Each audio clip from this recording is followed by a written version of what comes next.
자, 그렇다면 가장 중요한 의견, 국민들은 어떻게 생각할까요? 지난 13일 리얼미터가 실시한 여론조사에서 국민들의 52.1%가 검수완박에 반대 의사를 표시했습니다.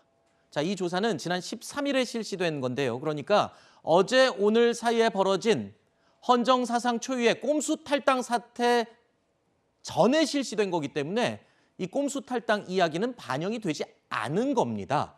그런데도 52.1%가 검수완박에는 반대한다. 글쎄요, 이번 꼼수 탈당 사태까지 합쳐진다면 여론의 분위기 어떻게 될지 궁금합니다. 네, 훨씬 더 나빠지겠죠. 지금 잘 보시면 이제 38.2%가 검수완박 법안에 찬성을 한다. 즉, 한 달 전에 실시됐던 대선에서 민주당 이재명 후보를 뽑았던 분들 그 비율보다 10%포인트 가까이 이제 떨어지지 않았습니까? 네. 지지층을 잡기 위해서라도 이 법안을 통과시켜야 한다고 외치고 있는 민주당 지도부의 생각이 완전히 틀렸음을 지금 얘기하는 거고, 결론적으로는 정당성이 하나도 없어진 법안이 된 거예요.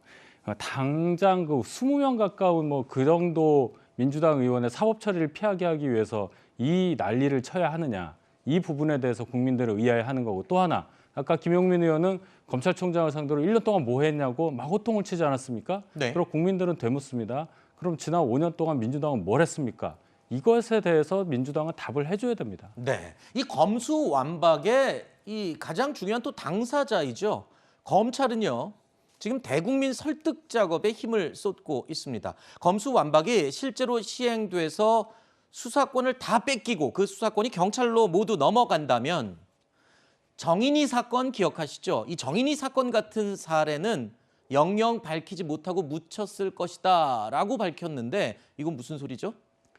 검찰에서 경찰에서 넘어온 여러 가지 수사 기록들에 관련해서 뭐 수사가 좀 미진해 보인다, 경찰 의견대로 뭐 기소 안 했으면 좋겠다 하는데 잘 보면은 그렇지 않다, 이런 것에 대해서 검찰이 보완 수사를 요청을 했기 때문에 정인이 사건 같은 게 결국은 밝혀지게 된 거라는 얘기예요. 근데 이번 검수완박법 이게 만약에 시행이 되면은 검찰은 경찰 수사에 대해서 이제도 뭐라고 할 수가 없는 상황이 되는 겁니다. 즉 수사의 단계가 한 단계, 경찰에서 끝나면 더 이상 검찰은 아무것도 할 수 없기 때문에 범죄 피해를 받은 국민의 입장에서는 뭔가 억울한 것이 있고 수사가 미진하다 하더라도 그것을 다시 되돌려서 뭔가 제대로 이행이 되게끔 할 수 있는 방법이 없어지는 거죠.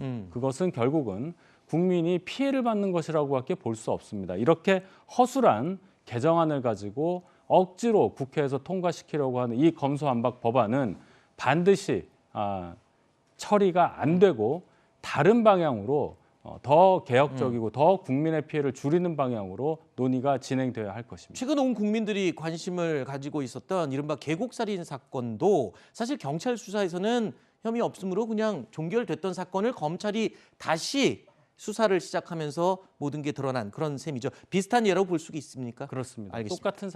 똑같은 사례라고 생각합니다. 알겠습니다.